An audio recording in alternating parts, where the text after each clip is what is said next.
जय जय श्री राधे श्याम।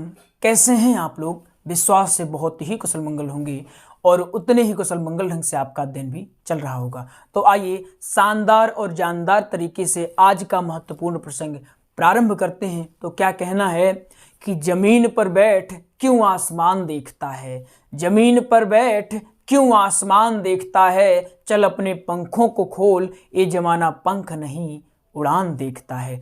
तो बिल्कुल न रुकना है न थकना है, निरंतरता बनाए रखना है। क्योंकि जो रुक जाते हैं, थक जाते हैं, उनका कोई लक्ष्य नहीं होता है। जिनका एक मजबूत लक्ष्य होता है, मजबूत इरादा होता है, वो कहीं रुकते नहीं हैं, निरंतर आगे बढ़ते ही रहते हैं। तो बिल्कुल जिस तरह से हम मेहनत कर रहे हैं, आप देखते होंगे कभी कभी ऐसा होता है कि बोला नहीं जाता, गला इतना दब जाता है, क्योंकि इतनी सारी क्लासेस हो जाती हैं।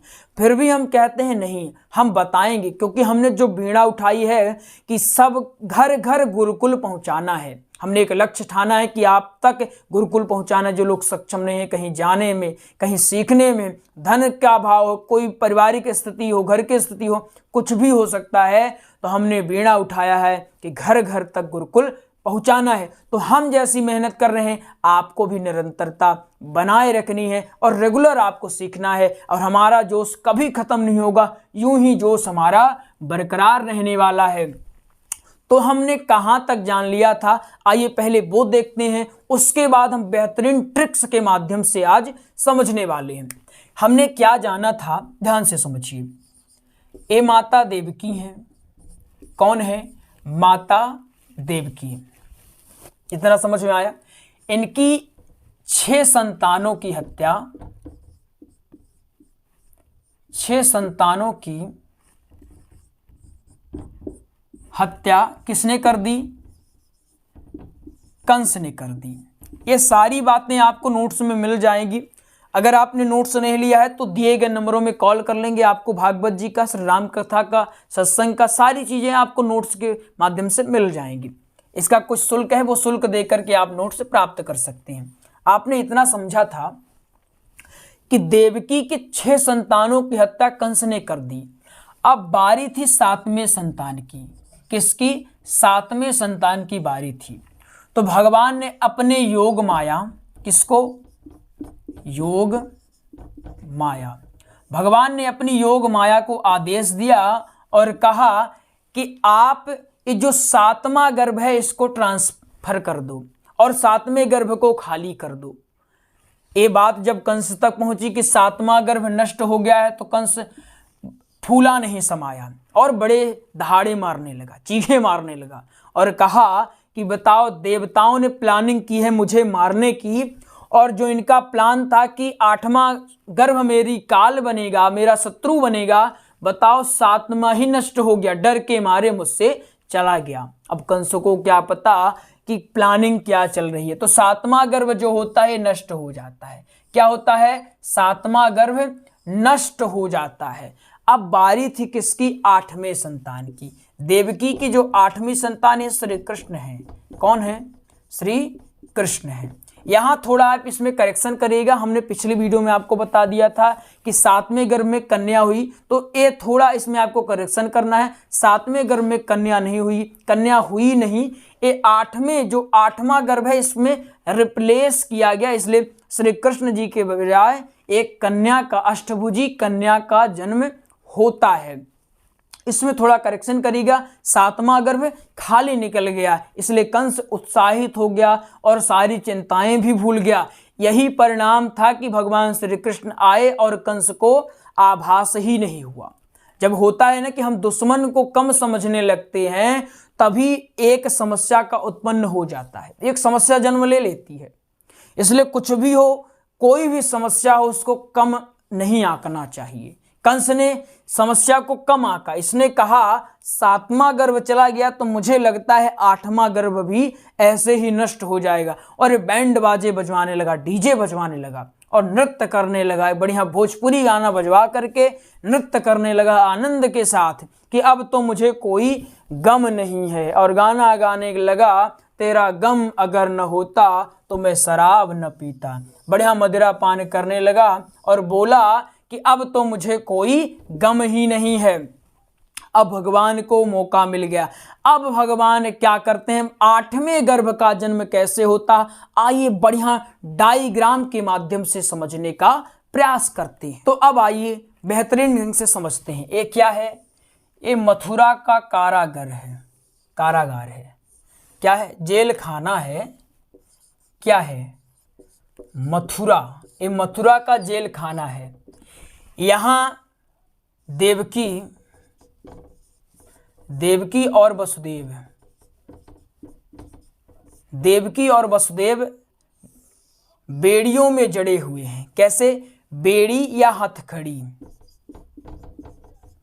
हथकड़ी नहीं बेड़िया ही इसको कहें, बेड़ियों में जड़े हुए हैं। कौन, देवकी और वसुदेव, ये बेड़ियों में जड़े हुए हैं। अब बारी आती है भगवान का जन्म हो, 8वें संतान के रूप में श्री कृष्ण का जन्म हो। भगवान श्री कृष्ण जन्म लेने से पहले कहते हैं हम जन्म तो लेंगे, लेकिन अगर ऐसे ही जाकर के जन्म ले लिए तो जो मामा जी हैं इनको छोड़ने वाले नहीं हैं। जैसे हमारे और भाइयों को मार डाला, 6 भाइयों की हत्या कर दी, ऐसे ही हमारी भी हत्या कर देंगे। इसलिए कुछ न कुछ तो प्लानिंग बनानी ही पड़ेगी। लेकिन अब आप भी सोच सकते हैं, जिसके गर्भ में साक्षात नारायण विराजमान हो उसको भला कोई क्या बिगाड़ सकता है उसका। जब भगवान नारायण माता देवकी के गर्भ में आते हैं तो ऐसा लगता है जेल खाने में कई सूर्यों को कैद करके रखा गया है, कई सूर्य कैद हैं। कोई दीपक की आवश्यकता नहीं पड़ रही थी वहां, जो सिर्फ जेल खाने में नहीं, यत्र तत्र जहां भी प्रकाश पहुंच सकता था, दीपक की आवश्यकता नहीं हो रही थी। ऐसा लग रहा था मानो कई सूर्य आकर के एक साथ विराजमान हो गए। लेकिन कंस जो है अपनी मदहोशी में मदहोश रहा, अपने गुरूर में मग्न रहा, और अपने गुरूर के कारण वो देख नहीं पाया कि नारायण साक्षात उसके जेल खाने में। गुरूर क्यों था, क्योंकि 7वां गर्भ नष्ट हो चुका था। अब उसका ये कहना था कि 7वां गर्भ नष्ट हो चुका है तो अब मुझे घबराने की कोई आवश्यकता है ही नहीं। बड़े आनंद के साथ धूमधाम से अब वो यत्र तत्र घूमने लगा। अब सारी चिंताएं उसकी हट चुकी थी। लेकिन यहां तो प्रकृति ने कुछ और ही खेल दिया था। तो अब क्या होता है, भगवान कहते हैं चलो हम कुछ प्लानिंग बनाते हैं। यहां भगवान आते हैं, पहले उनका सुदर्शन आता है। कौन आता है, सुदर्शन, पहले उनका सुदर्शन आता है, और सुदर्शन इनका यहां आकर के एक घेरा बना देता है। जो यहां ये सैनिक रहते हैं, द्वारपाल रहते हैं, यहाँ जो पुलिस वाले रहते हैं, तो इनको कुछ पता ही नहीं चलता। इनको ऐसा, चूंकि सुदर्शन यहाँ था, यहाँ सुदर्शन का घेरा लगा हुआ था, सुदर्शन के घेरे के कारण किसी को कुछ पता ही नहीं चला कि यहाँ हो क्या रहा भैया। सब लोगों को लगा कि देवकी और वसुदेव सो रहे हैं। सब लोगों को यही आभास हुआ कि देवकी और वसुदेव हथकड़ियों में बंधे हुए हैं और सो रहे हैं। एक लीला, एक माया भगवान ने रच दी अपने सुदर्शन के थ्रू। अब भगवान का आगमन यहाँ हो जाता है। जैसे ही भगवान आते हैं सारे देवता भी तुरंत प्रकट हो जाते हैं। भगवान साक्षात नारायण का यहाँ प्रकट हो जाता है। भगवान नारायण का आगमन हो जाता है। ये जब देखते हैं 4 हाथों वाले को, ये तो पहचान जाते हैं, और पूर्व जन्म में इन्होंने बहुत तप किया था, और तप का ही ये परिणाम था कि आज इनको साक्षात नारायण के दर्शन हो रहे हैं। और जैसे ही भगवान नारायण के दर्शन हुए, इनको सब कुछ स्मरण आ गया कि हाँ ऐसा ऐसा पूर्व जन्म में हुआ था, ये कौन है, सारी चीजें उनको पता चल गई। जब देखते हैं भगवान नारायण साक्षात इनके सामने विराजमान है, माता देवकी और वसुदेव जी दौड़े दौड़े यहाँ जाते हैं, भगवान को प्रणाम करते हैं। जब देखते हैं भगवान कि अरे भैया मेरे माता पिता को ये देखो कैसे बेड़ियों में जकड़ा गया है, प्रणाम करते नहीं बन रहा, स्तुति करते नहीं बन रहा, भगवान को दया आई। भगवान ने तुरंत आदेश दिया अपने सुदर्शन को कि ये जो सारी बेड़ियां हैं इसको नष्ट कर दो। भगवान ने कहा कि जब जीव मुझ तक आ जाता है तो उसको कोई विकार नहीं घेरते, कोई बेड़ियां नहीं उसको जकड़ नहीं सकती, कोई मोह का पास, कोई बंधन उसको जकड़ नहीं सकता। शर्त क्या है, जीव हमारे तक आए। ये सब आपको मंच में बोलना है। जीव जब हमारे पास आ जाता है तो सारी बेड़ियां, सारी हथकड़ियां नष्ट हो जाती हैं। अब दोनों प्रसन्न होकर के भगवान के चरण कमलों को कभी देखते, कभी मुखादर बिंदों को देखते। अब इनको समझ नहीं आ रहा कहाँ क्या करें। भगवान ने कहा, पिताजी अब ज़्यादा समय ले रहे हैं, हम पॉइंट की बातें करते हैं। भगवान ने कहा, देखो पॉइंट की बात यह है कि हम जैसे ही जन्म लेंगे तो मामा जी आ जाएंगे और हमारी टंगरी पकड़ करके फेंक फांक देंगे हमको भी। तो क्या आप चाहते हैं ऐसा हो? नहीं ना। तो एक काम करो, जैसे ही हमारा भी जन्म हो जाएगा तो हमें पहुंचा देना, कहाँ? गोकुल में पहुंचा देना। गोकुल में नंद जी के यहाँ पहुंचा देना, हमारा वहीं पालन पोषण होगा और फिर आगे की जो प्लानिंग है वो हम बताते रहेंगे। वसुदेव ने कहा, बताओ यार, हमें भी तो कुछ बताओ, पिता हैं हम, कुछ हमें बताते नहीं हो, कोई इज्जत ही नहीं है हमारी। मतलब एक इतनी लंबी घोर घार प्लानिंग तुमने बना ली, लेकिन हमको थोड़ा भी नहीं बता रहे। अभी तो कुछ बताओ कि आगे तुम करने क्या वाले हो भैया, कुछ अच्छा करोगे या हमें जेल खाने में रहने दोगे? प्रभु ने कहा, पिताजी आपको परेशान नहीं होना है, हम जो भी करेंगे अच्छा ही करेंगे, आपको बस विश्वास रखना है, माता जी का ख्याल रखिए, हम जल्दी ही आ रहे हैं, आपको छुड़वा कर ले जाएंगे। अब भगवान तुरंत एक पल में ही नन्हे बालक के रूप में यहाँ जन्म ले लेते हैं। कैसे? बालक के रूप में यहाँ जन्म ले लेते हैं। भगवान का जन्म एक नन्हे से बालक के रूप में जन्म होता है और भगवान रोते नहीं है। खास बात है, देखिए भगवान रोते नहीं है। भगवान ने जब जन्म लिया 12 बज रहा था, अब भगवान रोते, जैसे रोते सब लोग जग जाते। अब भगवान चूंकि जेल खाने में पैदा हुई, अब कुछ विद्वान कहते भगवान ने रोया क्यों नहीं, राम जी तो बड़ा रोए थे। अब देखिए, राम जी राजा के घर में जन्म लिए थे और वो भी अपने राजमहल में जन्म लिए थे, तो अपने राजमहल में बढ़िया शाही अंदाज में आए और भगवान जेल खाने में इनका जन्म हुआ।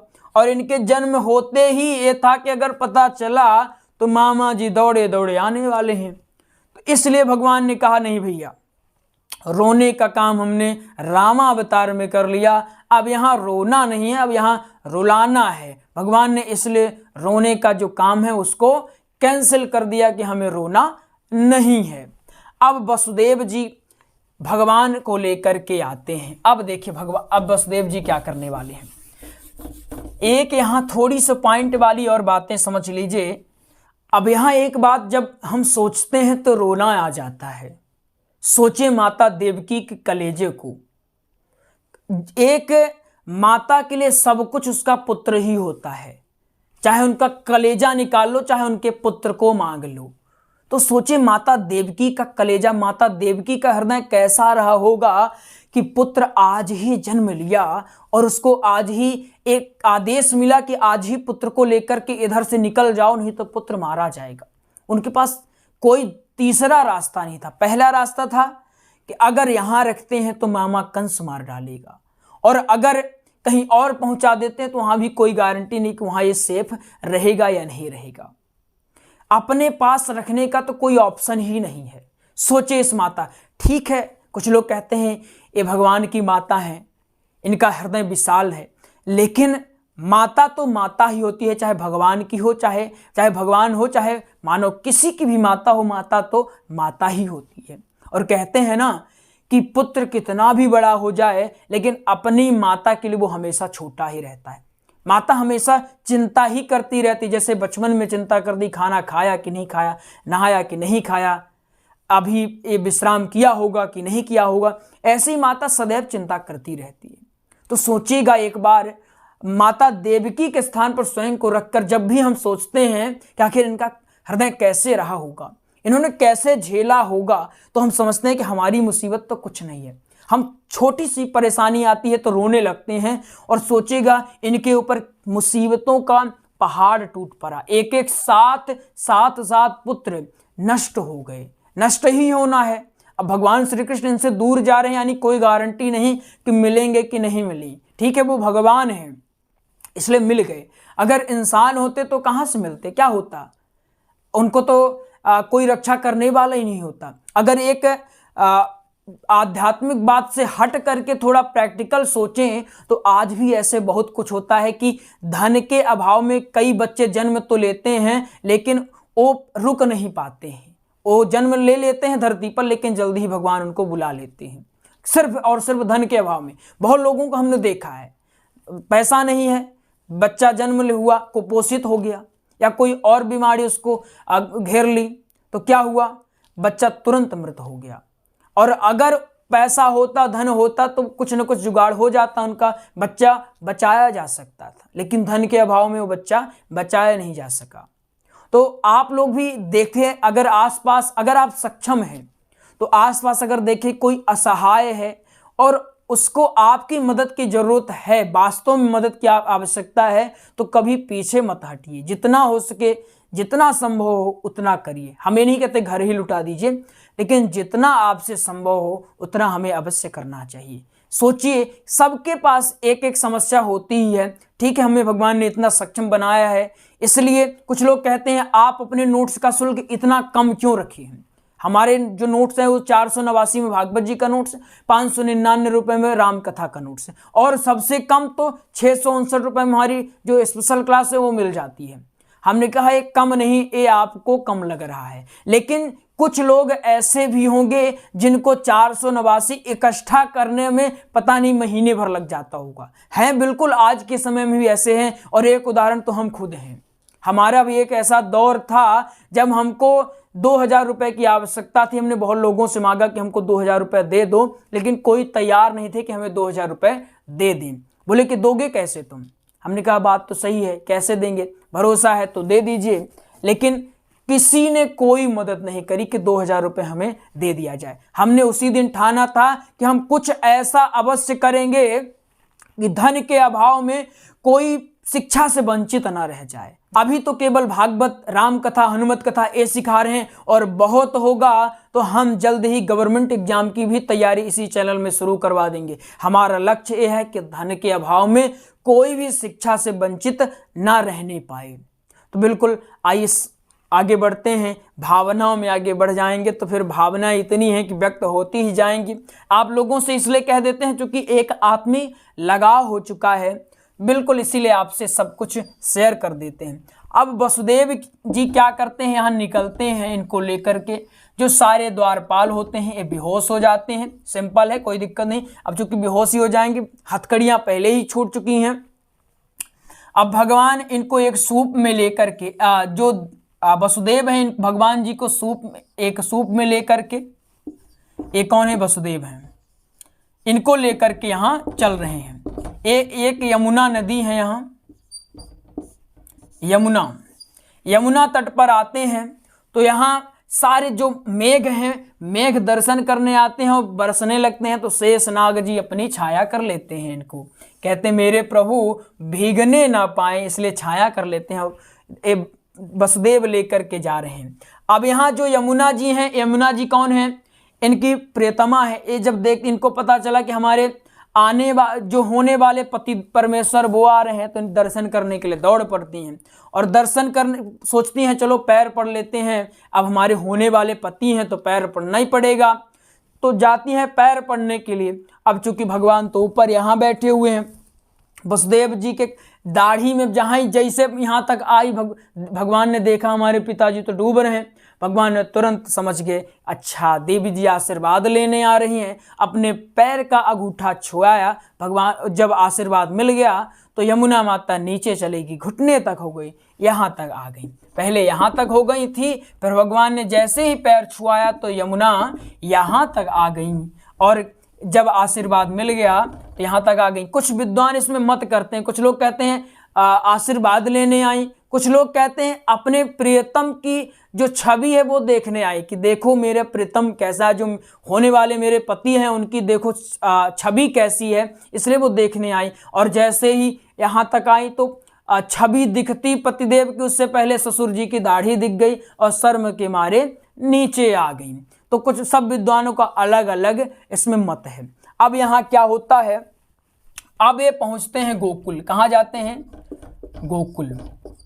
गोकुल में जाते हैं, और वहाँ नंद जी के यहाँ एक पुत्री का जन्म। जैसे ही पहुँचते हैं देखते हैं वहाँ एक पुत्री खेल रही है, और सेम एज दोनों की, उनके पुत्र और पुत्री की सेम एज है, और जैसा उनको आदेश मिला है चुपचाप जाते हैं और पुत्र को रखते हैं, पुत्री को लेकर के आ जाते हैं। और जैसे यहाँ फिर से मथुरा में प्रवेश करते हैं, पुत्री को रखते हैं, पुनः सारे द्वार बंद हो जाते हैं और पुनः इनको हथकड़ी लग जाती है और कन्या जोर जोर से रोने लगती है। तभी राजमहल में शोर मचता है कि 8वें गर्भ का जन्म हो गया। कंस तुरंत जागता है, दौड़ता दौड़ता आता है, देखता है कि यहाँ तो एक कन्या खेल रही है और कन्या को तुरंत उठाता है, पैर पकड़ता है। जैसे पैर उछालता है तो कन्या ऊपर उठ करके अष्टभुजी माता के रूप में प्रकट हो जाती है और जोर जोर से हंसने लगती हैं और कहती हैं, कंस तू मुझे मारने का प्रयास कर रहा है,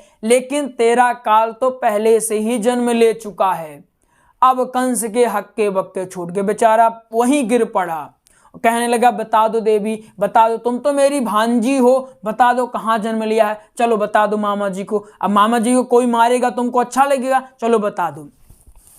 माता ने कहा, नहीं नहीं, हम कुछ नहीं बताने वाले, जो जन्म लिया है वो तुमको ढूंढ ही लेगा। अब बेचारा माथा पकड़ा, अपनी बहन के पास गया, वहां देवी अंतर्ध्यान हो गई। अष्टभुजी देवी यहाँ जाता है, देवकी और वसुदेव जी से क्षमा मांगता, कह रहे थे, बहन जी मुझसे बड़ी गलती हो गई, मैंने बताओ ये आकाशवाणी देवताओं के चक्कर में पड़ करके आपके सारे संतानों को मार डाला। अब मुझे जानना चाहिए था कि देवता कब सत्य बोले हैं कि आज बोलेंगे। मैं इनकी झूठी अनर्गल बातों में फंस कर के अपनी बहन को बताओ इतना दुख दिया। और तुरंत इनको कहता है कि आदेश देता है कि चलो इनको बंधन मुक्त कर दो। फिर आगे चल के इनको फिर से बंधन में डाल देता है, लेकिन अभी इनको बंधन मुक्त कर देता है। कहता है, मुझसे बड़ी भूल हो गई, मुझे माफ कर दो, मैंने गलती कर दी। ये देवता बड़े झूठ बोलते हैं और इतना तो कह दिया, लेकिन जो कंस है अब बेचारा हक्का बक्का परेशान हो गया। उधर योगमाया ने कहा था तुम्हारा काल जन्म ले चुका है, अब इसको ये भी टेंशन हो गया, काल जन्म ले चुका है, उसकी बात माने कि जो ये आकाशवाणी कह रही थी जो अष्टम संतान है वो तुम्हारा काल बनेगा, किसकी बात माने, बेचारा समझ ही नहीं पाया। लेकिन अब ये जो कंस वाली कथा है इसको यहीं हम विश्राम कर देंगे। अब कंस की बात को कुछ दिन वो करें, कंस आगे आएगा, कंस कुछ भगवान को परेशान करेगा, ये सारी चीजें समझेंगे। लेकिन अब हमारे लल्ला का जन्म हुआ है, अब हमारे कन्हैया जी का जन्म हुआ। एक बार जोर से बोले, बांके बिहारी लाल की जय हो, यशोदा के लल्ला की जय हो, नंद के आनंद की जय हो। अब यहाँ हम समझने वाले हैं, अभी तक तो हम क्या समझे कि देवकी और वसुदेव के यहाँ कृष्ण जी का जन्म हुआ। अभी तक क्या समझ रहे थे, एक नॉर्मल बात समझ रहे थे, कंस जन्म, बच्चों का जन्म होता कंस मारता जाता, बच्चे का जन्म हुआ कंस मार देता। अब मैन समझेंगे ब्रज कथा, बहुत ही आनंददायी। कौन सी कथा, ब्रज कथा। अब समझेंगे कैसे क्या होता है, आखिर नंद के आनंद कैसे हुआ और कितने साल में हुआ। अभी तो आप समझेंगे कि एक बूढ़े, चूंकि नंद बाबा बूढ़े हो चुके थे, अब बूढ़े हो गए, उनके यहाँ जब बच्चे का जन्म होगा तो बताइए कैसा लगेगा। अब कोई अगर 60 साल का हो गया, अभी तक पुत्र या पुत्री नहीं हुई, कोई बालक नहीं हुआ, अब 60 साल के बाद अगर कोई बच्चे का जन्म होता है तो कैसी कैसी बातें होंगी, ये सब कुछ समझने वाले थे। अभी तो थोड़ा कॉम्प्लिकेट थी, लेकिन अब जो कृष्ण जी की कथा है इसमें आनंद आने वाला है, आनंद बिखरने वाला है। और जो भागवत का मूल आनंद है यही है, भागवत का मूल आनंद लेना है तो यहीं आइए और ब्रज कथा श्रवण करिए, एक आनंद आने वाला है। और बड़े सौभाग्य की बात है, हम ब्रज कथा तब चला रहे हैं, अभी होली भी आने वाली है, तो शायद हम होली भी भगवान के साथ ही मनाने वाले हैं। तो बिल्कुल आनंद के साथ सीखना है। और आज अगर कुछ नहीं समझ में आया तो कमेंट बॉक्स में कमेंट करिएगा। आइए आपको एक जानकारी देते हैं, हमने भागवत जी का व श्री राम कथा का व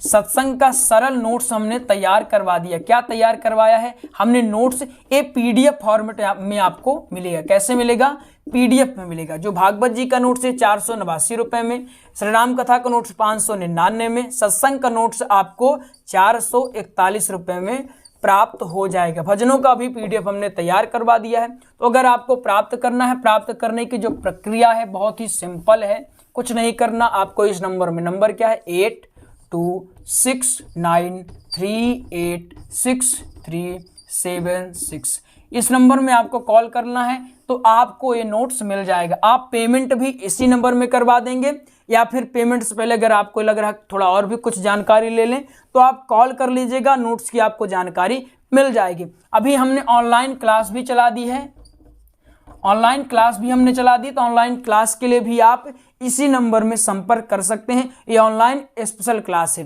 तो आइए मिलते हैं अगले प्रसंग में, तब तक के लिए जय जय श्री राधे श्याम। और एक बात याद रखिएगा, हमें लगन से डट के अध्ययन करना है, बिना रुके बिना थके। हमारी जो मूल गुरु दक्षिणा है यही है कि जब आप कथा करेंगे, अच्छी कथा करेंगे, यत्र तत्र जाएंगे और आप अच्छी कथा करेंगे, और जब हम कॉल करेंगे भैया क्या कर रहे हो, आप कहेंगे गुरुजी कथा कर रहे हैं, शाम को लगाएं आपके पास, हम कहें बहुत उत्तम है, अच्छे से कथा करते जाइए।